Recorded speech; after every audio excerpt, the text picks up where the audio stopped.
So I think a lot of you guys went to the mini lesson just now. What do you guys think about that? Is it a little mind blowing? Yeah, I think kind of crazy. We were sort of laughing about it because we were teaching how to build an HTTP server without actually describing what a server was and what HTTP was and all that good stuff, right? I'm so happy to hear you say that because I slapped Odessa. I was Yeah. like, am I the only one that doesn't understand? Yeah, for sure. Yeah, kind of mind blowing for sure, no doubt about it. I can tell you, we did that mini lesson week 10 or something, and it was still mind blowing. So don't feel bad. I didn't understand 90% of what we talked about in that mini lesson, so really not a big deal. Don't worry about it. But it is still kind of cool to see that you can build your own servers from scratch. That's a thing. If you follow that lesson plan, technically you could do it, right? Cool. So on that note, this class is an introduction to HTTP, REST, MVC, and RAILS. Yeah, it's a mouthful. And that's the only, literally saying the introduction like that was all I practiced this lesson so far. So I'm glad that I got that right. We're good, so that's good to go. So anything else that goes wrong now is not my fault. All right, so let's go ahead and just look at Facebook real quick. And no making fun of pictures or anything, all right? So, all right, so let's take a look at Facebook here. We've got my douchey little profile picture and all that. So a lot of what you see on the page right now, a lot of the different things here. Well, first of all, that was from the World Cup in Brazil, so I get a little credit for looking like an asshole. But anyway, all right. So anyway, so a lot of this stuff that you can see here is sort of JavaScript-ish stuff, right? So hovering, you get this drop down, or just cool little hover effects, or even switching between here is probably some variation of some kind of JavaScript exercise, right? Or JavaScript framework or something, right? But so thinking right now, what would be an issue if and we've talked about this in SQL, I'm sure you guys kind of talked about this in Active Record as well. What would be an issue if Zuckerberg created Facebook using just HTML, CSS, and JavaScript? Yeah, Brian. So far, we haven't had a way for it to store information remotely or get it remotely. Yeah, exactly. So every time we loaded this page, right, I would have to re-add all of my friends. I would have to re-upload all of my photos, and I don't even know most of the friends that I have or anything like that. So that would be really hard, right? Yeah, so I'd have to re-add everything every time. And even more importantly, Facebook would have to have a separate HTML file and a separate CSS file for all of these pages, right? So every profile page would have to have its own HTML file, which would be crazy, right? There are billions, I think. What's happening? Nope, not gonna this weekend. Sweet. I'm glad that happened because I was a little worried if I went to my homepage and it was one of those 7 years ago today. There's one of these insane photos that came out. So I decided to bring up just the profile first, but yeah, right. All right. So on that note, we're gonna close this down now. Make sure nothing else happens. Cool.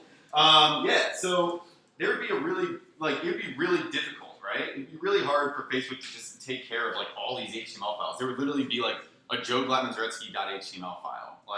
That'd be silly, right? So we talk about server-side applications. The beauty of server-side applications is that they allow you to kind of dynamically create HTML files and dynamically use data from the back end and spit it out onto a page, right?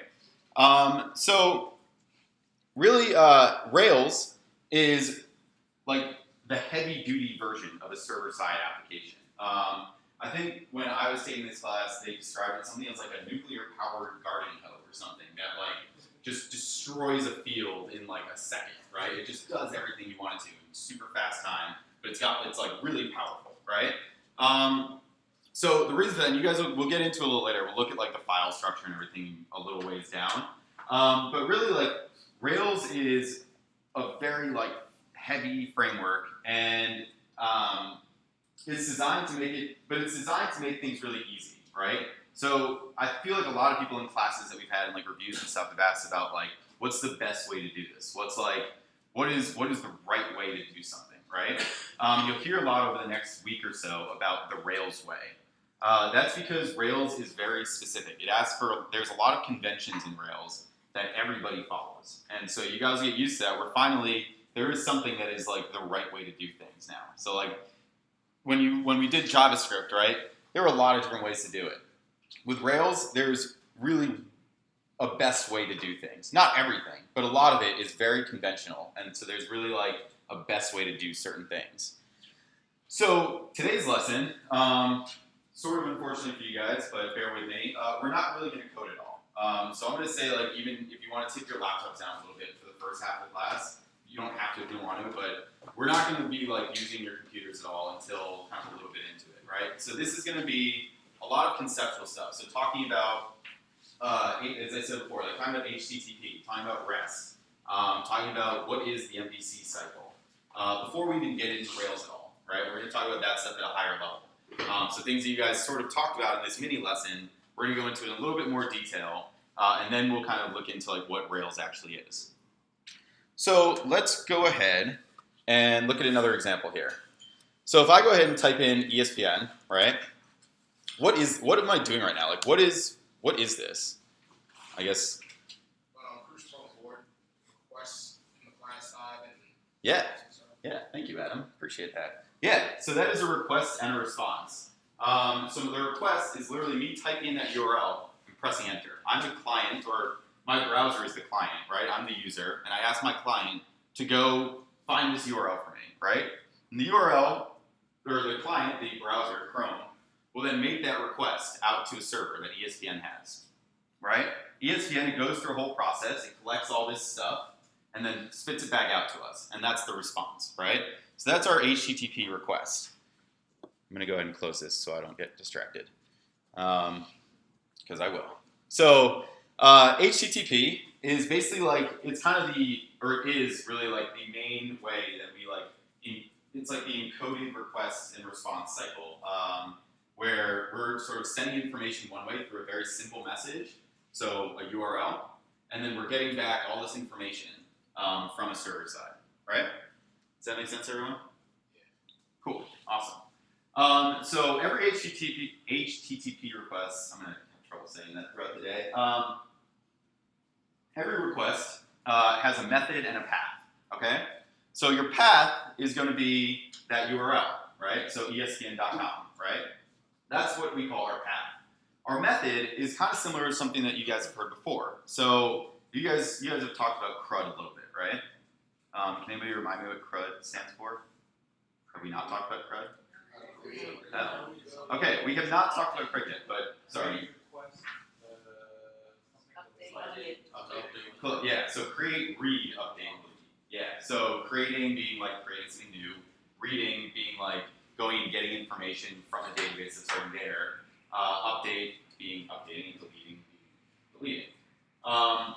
Yeah, so basically this CRUD functionality sort of plays into our methods. So we have our path, which are a URL, and then we have our methods, right? So we're going to talk about 4 different methods here. We have our get, post, put, and delete. They match up exactly with our CRUD. It's a little bit out of order, but that's fine. Bear with me. So our get request, or our get method, right, is essentially telling it to go to the database and retrieve information and give it back to us, right?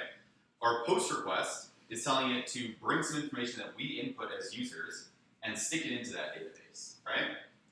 Update would be take information that we have, or that we've given, go to the database, find what we have asked to update, and change that for us. And then delete is saying we choose something as users that we want to delete, all right? We request to the server to find what we just chose and get rid of it out of the database. Is everyone following along on that? Cool. So, so what is REST? So now we kind of like, so the HTTP methods and the requests, like basically those are just what we just talked about, right? So it's get, post, put, and delete. So REST is kind of the conventional way of using those methods. So REST is sort of the Railsy, or not even Railsy, it's sort of the convention that people have agreed on to make these requests, right? So it's kind of the combination of your method and your routes, or your method and your path, excuse me. So a route, a RESTful route, is what we would say is our method plus our path, right? As you see here, route equals method plus path. It's a nice mathematical equation. So we have, this is a slightly bigger table, but it's pretty much the same thing. So we have our get request, right, or our get method. So this is going and getting information, right? And our path, let's use us as students as an example, right? So if we would go to /students, right, that is the path that we've requested. That will return an index action. So essentially like the main page of the students, right? And the idea is that it will read all the information about all of our students. So it will return essentially a list of students, right? Our post is if we want to create a new student. So you'll see here the path is the same, right? But it's the method, the verb is different, right? So this can be a little bit tricky. And you guys will get into this a lot more over the next week. But these verbs here are literally telling the server what you want to do with that URL. Just going to your URL won't actually do anything for you. You have to tell the server what to do with the URL here, right? Does that make sense? Cool. So post, when we write post, it's telling the URL, go to students, but create a new one. Create like a new student that we've sent the information about, okay? Then we have another get here. So get students1 is going to go to student where the ID equals 1. So if you remember, like thinking this is artist, you remember our database tables, right? Through SQL and then maybe an active record as well. You have unique IDs for all of like our artists or our students, right? So we're saying go find the ID of 1 and return that student. So put, if we want to update that, right? We can say go find student 1, Justin Bieber, he's a shitty student. So let's go ahead and change that to Joe, because I'm a much better student than Bieber. And then destroy is deleting him. So like we really don't like Bieber, so we're just gonna get rid of him altogether. Yes. Any questions? I'm not getting rid of Bieber, I'm just kidding, I love Bieber. Yeah, come on. If we have any quiet time, I'll just play some Bieber later. Just kidding. All right, so let's look at that in real action, all right? So let's go back to ESPN here, right? All Orioles fans, I don't know, I'm not an Orioles fan, but we're gonna pull up Orioles here. So here you can see in the URL, right? We're actually sending it, it's a little bit different. So there's like team and like a weird underscore. But think about it pretty much as it's telling you to go to like MLB, go to their team section, and then return Baltimore, right? So we could actually change this. If we want to change the Mets, we could just do NYM. And it goes to the Mets, right? Or we can do the Yankees. Ugh. We can do the Yankees anyway. And it'll bring us to the Yankees, right? So this is pretty much what it's doing. These are all GET requests that we're sending to ESPN server, right? And it's returning the information specifically that we requested. So in their case, their unique identifier is like NYY or NYM or BAL, right? Those are all unique identifiers that they're using within their database to send back the correct information. And those are the directories on their server, the MLB and team. They don't have to be. They're probably more like, if you go back here, so it's probably more like it's a path that they created. So their path is going to be like, if instead of students you have like team, it would probably just be like MLB/team/ like ID, and then that's what it fills out. So it's like it's its own, it's a path they created, not necessarily on the server specifically. It could be though. I don't actually know how they work it, but it could be. Okay. Yeah. Question?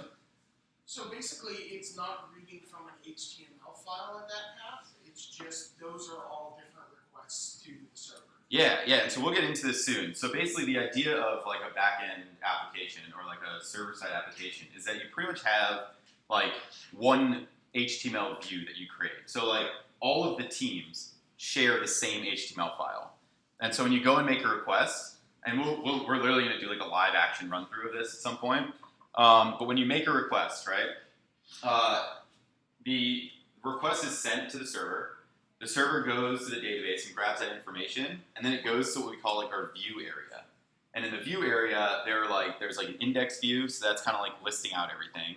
There's a show view, which we said before is like showing one student or something, right? And there are a bunch of other different kinds of views you can have, right? So in this case, all the teams probably share the same show HTML file. It would almost literally be called show.html. And so then that information they got from the database is then dumped into that single HTML file and returns whatever specific information you've requested. So Rails just changing the information in the layouts. Yeah, exactly. Yeah, and so we'll get in. I'll show you guys the code or show you guys some code in a little bit. But yeah, that's pretty much it's exactly right. So it's like there's a specific layout that you have, and then it's just changing the data within it. Oh, okay. Yep. So really quick, we have something that we call like path parameters, right? So it would be a little bit weird to have like, if you're writing out all of your routes, you're telling your server, or you want to like let your server know what routes to follow and what information to spit back out. It'd be kind of weird if we listed all of these paths, right? So we had student 1, right? Then we had student 2, then we had student 3, then we had student 4, right? It'd be a little weird to have a list of all of those routes for the server to know, right? Because imagine if you had 200 students, or like if you look at ESPN again, imagine if you had 10,000 baseball players or something, right? It'd be crazy to have to write out, puts student 1, or puts like player 1, puts player 2, puts player 3, to let the server know that it needs to update one of those guys whenever a request is made, right? So instead we use what we call path parameters. And you'll see here, it's a little small. So you'll see here, instead we can change it from student/1 to get student/:ID. We're not going to go too deep into exactly how to use this. You guys are going to go into that later today, I think, in Models and I forget which class yet, but later today. So basically what this is saying is when you like click on a specific student, right, there will be like a sort of hidden ID within that student, and that gets inputted into this, and then it tells the server where to go. So instead of writing out student 1, student 2, student 3, you basically get to use ID as a placeholder. This is essentially a symbol that you can use as a placeholder. And then when you click on a specific student, this gets replaced with whatever number of the student you're looking for. Yeah? We'll probably cover it, but what happens if you have two, what is that ID called again? Symbol? What if you have two symbols that use numbers? Yeah, that's a great question, and you will get into it a little bit, or you will get into it another time. But that can be an issue. So if you have something like get students ID and then get students like social or something like that, that might actually cause an issue. So that could cause an issue depending on how you have set it up in your Rails file. We can handle that type of thing? There are ways to handle it. But yeah, for now, don't worry about it. But in theory, it could cause an issue. Yeah, that's a fair question. Cool. So we're going to take 10 minutes here, and I'm just going to have you guys go through this list here and create your own routes. So you don't need to do it on your computer. I'm going to pass out markers. You can just write them on the table or something. If you guys want to work together, that would be awesome. But really just like think about how these routes are set up, right? And then use these examples and just kind of write out what you think you would do. So the first one's done for you. So create a new animal, right? So we would do post. That's the verb that we want to do. And then /animals is kind of where we want to send the server to. Does that make sense? Cool. All right, I'm going to hand out some markers here. Do you guys mind working together? Yeah, let's do it on good as No.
Oh, you mean like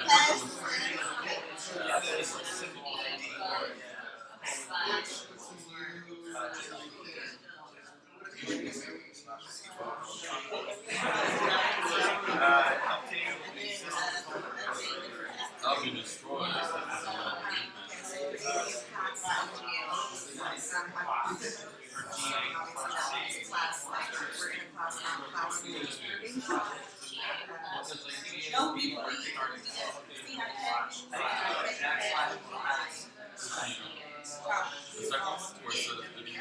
Yeah.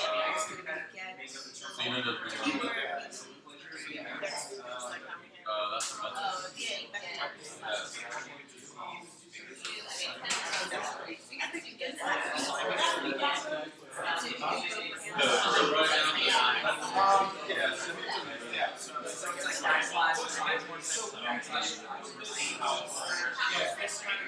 So I'll show you guys. We'll get into it. Would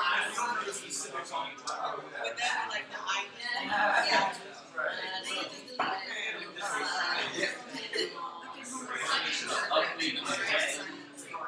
First one saying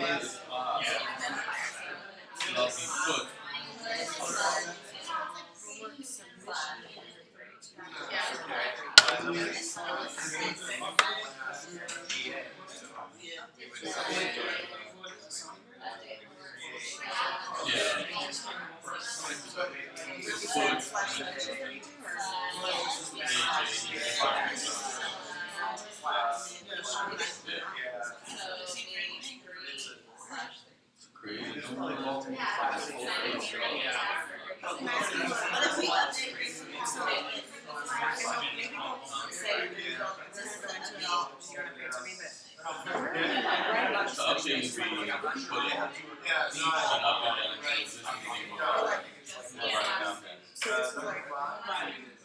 so be like twice and then more than that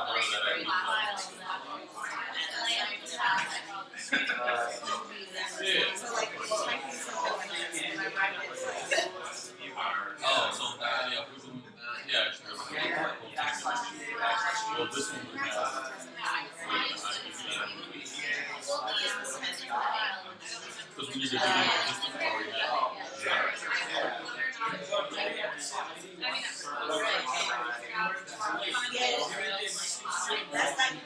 well, yeah, in this particular example, the ID wasn't, we don't know.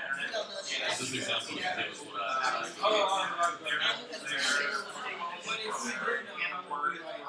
well, no, instead of ID, it just be that.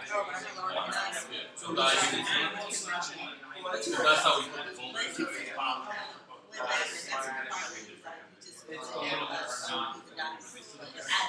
No, whatever,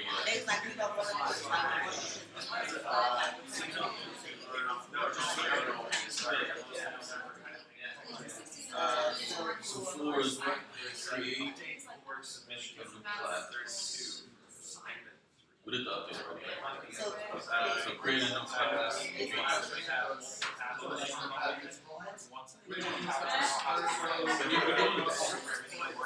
But you created good? Cool. Go over and we're not creating if you create an so you don't have random. When you're up, you find the update was already existing. Yeah, but you imagine example, right now we're doing Rails. Yeah, we're doing Rails right now. They wanted to have a dedicated class for Oracle SQL Server. That's the only part that I think is like really like, is it would that be considered an ID or I guess technically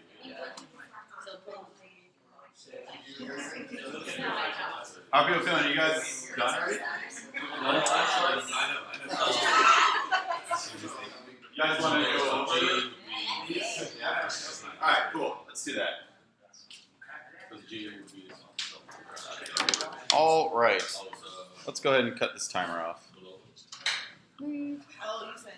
Cool. All right. So, who wants to try number 1 or number 2? I guess. Let's see number 1. Yeah, Casey. We did delete /animals /3.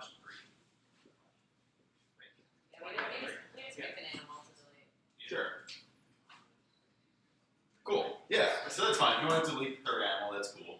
Otherwise, you could also just put in for now, like again, the ID thing, right? So just as like just setting up that path. That's totally fine. But if we knew what the ID was, we would just write 3 then. Yep. Exactly. Okay. Yeah. So it's totally right. Yeah.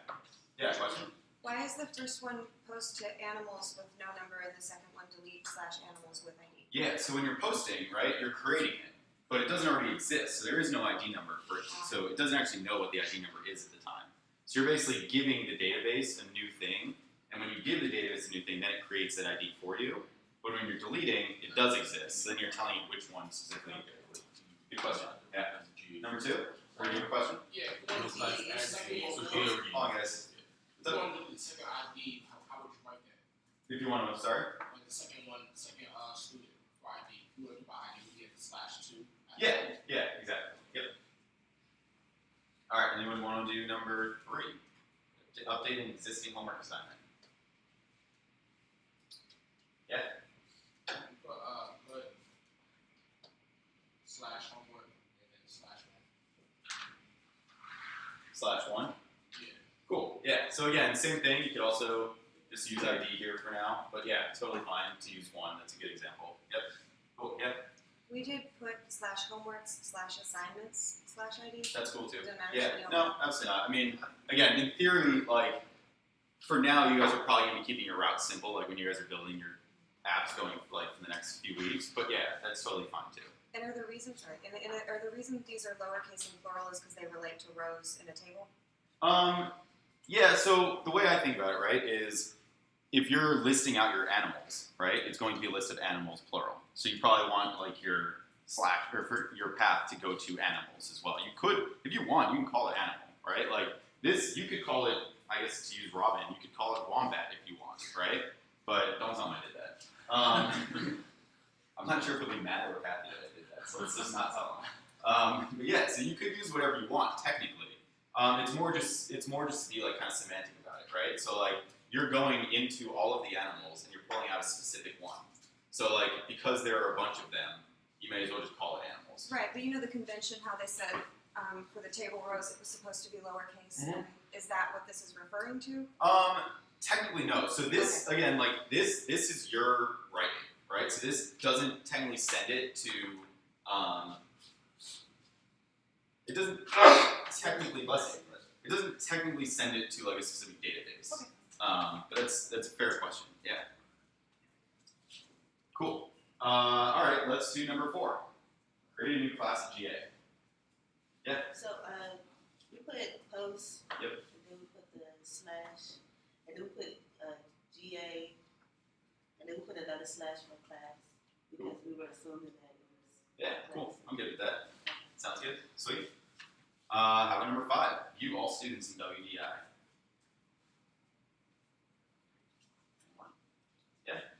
We did get /GA/WDI/students. Cool. I like it. Sweet.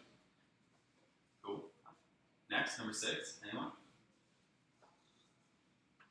Update info for an animal with 3 as its ID. We post. Post. No, not post. I'm sorry. Put. Yeah. Cool. Put. Put animal, and then IDs or animals. Yeah. Slash 3.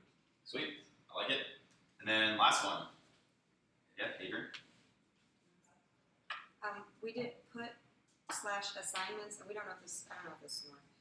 Put /assignments/3/submissions/32. Boy.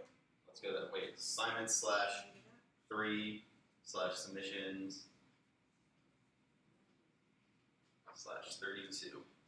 Cool. Yeah, I mean that could totally work. I'm not opposed to it. I mean it probably, in theory, it might be simpler to just do like assignments/3/32 or something, just sort of like you don't need to call out the submissions, but that totally works. Yeah, I'm cool with it.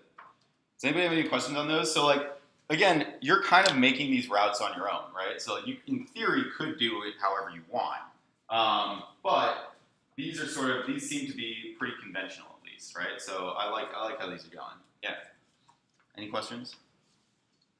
What if I was creating multiple classes for number 4?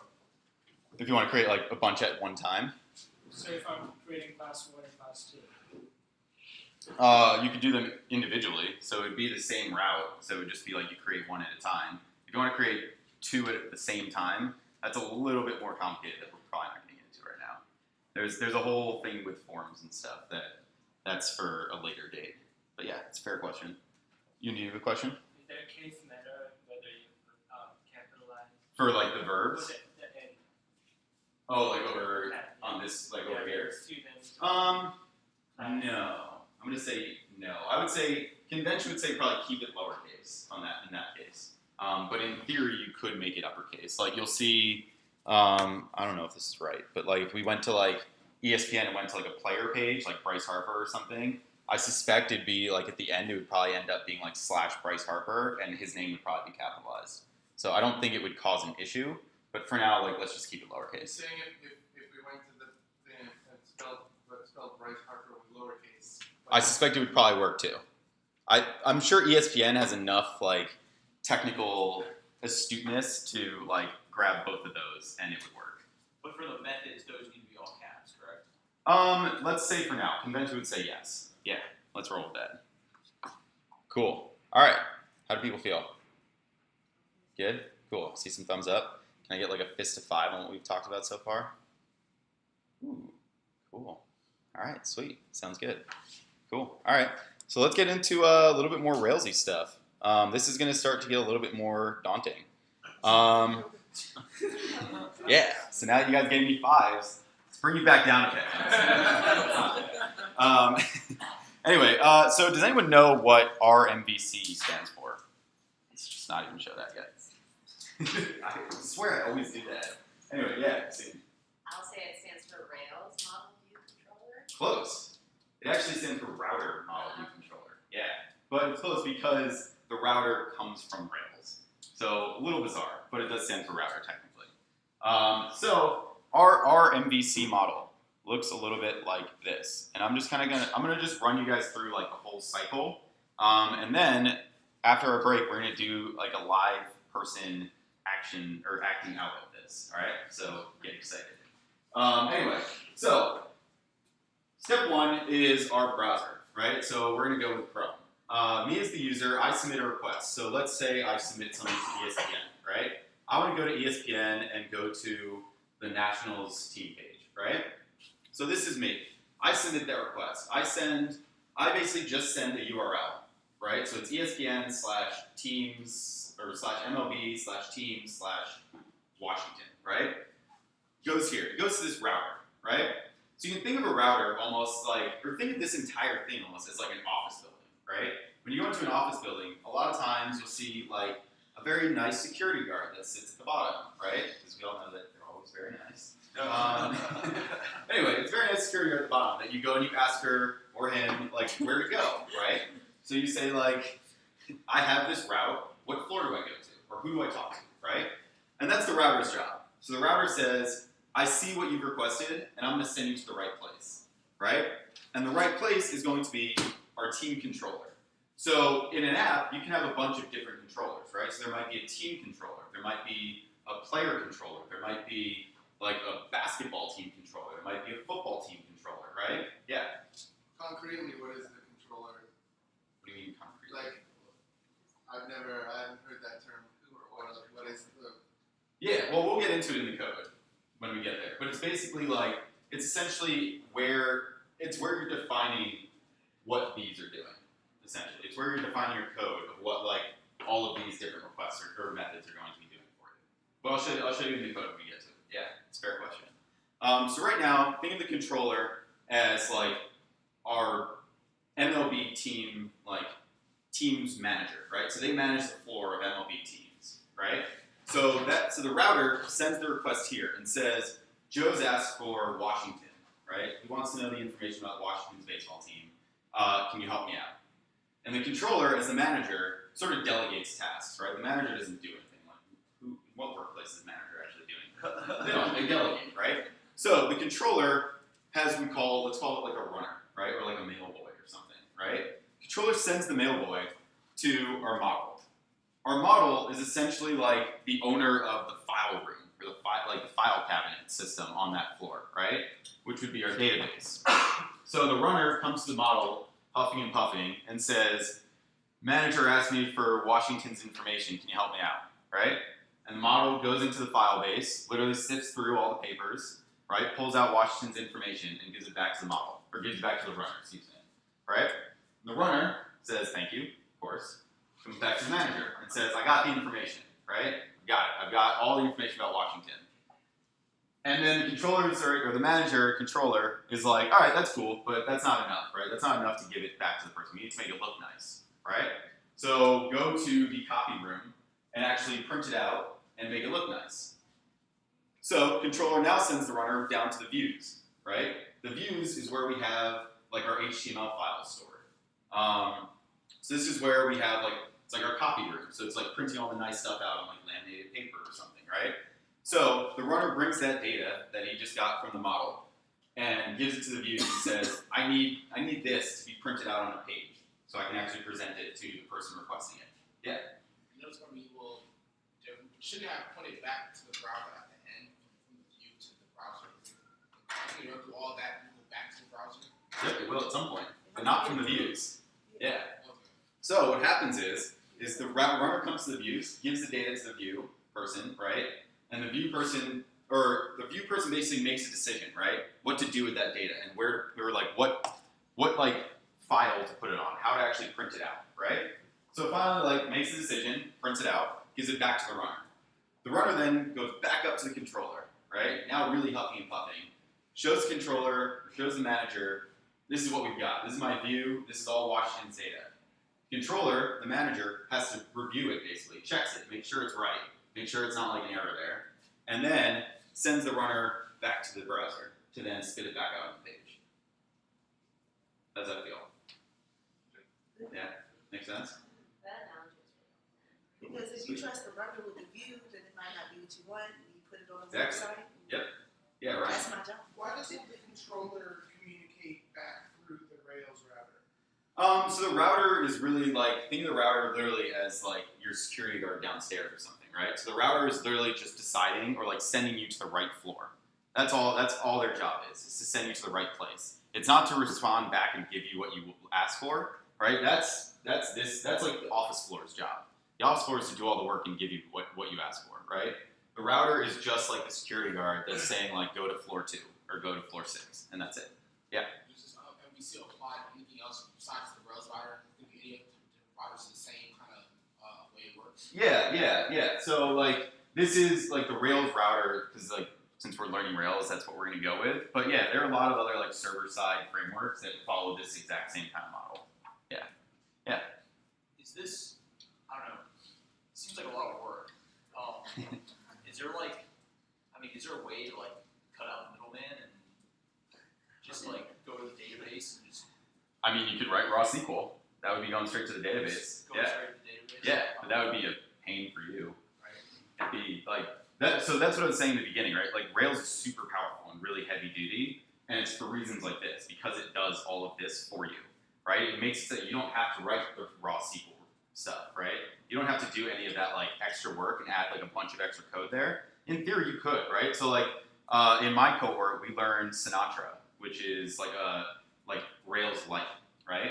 Which is like it's still powerful, but it's not quite as powerful. And so there was a lot more to it. There's a lot more that you had to write to actually get it to work, right? 1 sec, sorry. I know, it's Okay, cool. Yeah, so there's a lot more to write there. But the beauty of Rails is that it is really powerful, so it just does it for you. As long as you follow the right conventions, it will do it for you. And you said this is like a basic, structure in terms of client and then database sort of interaction in terms of like going to the right source and then making it presentable and then sending it back to the client. Then. Yep. Do you have a question, Mohammed? Yeah, which parts of that are Rails? Which parts of it Which are parts Rails? of that diagram are Rails? I mean, obviously the Rails router, but is that it? No, well, so like the server is basically built by Rails. So you'll see when we get into it, you'll see like when we start a Rails application, we literally write Rails server, and it starts up a server for you that we are then using for our Rails backend. So this is all done by Rails and P-SQL for the database. Yeah. the browser could only interpret JavaScript though, so is there some point in there where we're translating all of Ruby to JavaScript for the browser, or? No, not really. So the JavaScript is all the front end stuff, right? So like front end is in like, you know, making something pop up or things like that. To make an actual request, you don't actually need to go through JavaScript for that. That's actually sending it through. So like Rails has sort of like its own HTML helpers that like sort of help you send that information through. Yeah. Any other questions? Yeah. So if you're writing some like JavaScript, the way JavaScript would fit into the system would be in like your files with the view. Is that a Nope. So JavaScript would actually be all on this side. So the way you can think about it, right, is like this is client side and this is all server side, right? So client side is like your HTML, or it's going to be a little confusing, but client side is like your CSS and JavaScript stuff, right? And like sort of your basic HTML layout. That's what we do here. So that's like when you guys make your games, right? When you guys make your games project 1, that's all client side, right? And so that's something you can keep doing, right? You could add all of this to your game and keep what you had. Keep your same JavaScript code, basically, right? And again, I'll show you guys an example sort of in the code later. This is all going to be just like Ruby code, essentially. Yeah. So now I'm confused on what view is. So Vue is rendering basically HTML templates. So there will be, you'll have, and again, we'll get into the file structure a little bit later, but you'll have like a show view or an index view, right?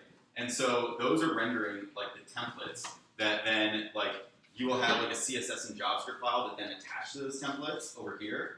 But on the back end, it's being rendered so that you don't have to have like joe.html or like bryceharper.html. It just has one single template for players, and then it just dumps data in it and sends it out. And then the JavaScript and CSS will then connect to it once it gets to this side.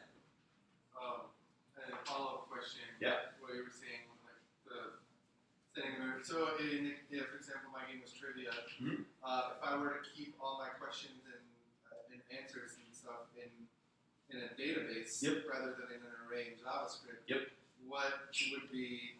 Do I even need JavaScript at that point to send all that stuff there? Most likely not. But you guys are going to get into that over the next week on how that'll actually work. But yeah, in theory, like the point of having something like this is that you don't have to have an array of questions in your JavaScript, right? The point is that you can make a request and it goes to the database for you and pulls out those questions. So you don't, every time you want to add like a new question, right? You don't have to go into your JavaScript file, like add to that array.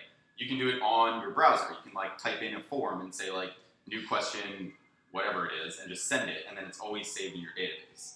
So you could leave it in your JavaScript if you really wanted to, but it's just more of a pain. So the idea of this is to get rid of those arrays, right? Or basically get rid of those arrays and allow you to do it all on this side instead of on the front end. Bless you. Cool. You guys want to go on break? Is that cool? Sure. 10-minute break? All right, let's go and do that. Let's do a 10-minute break now.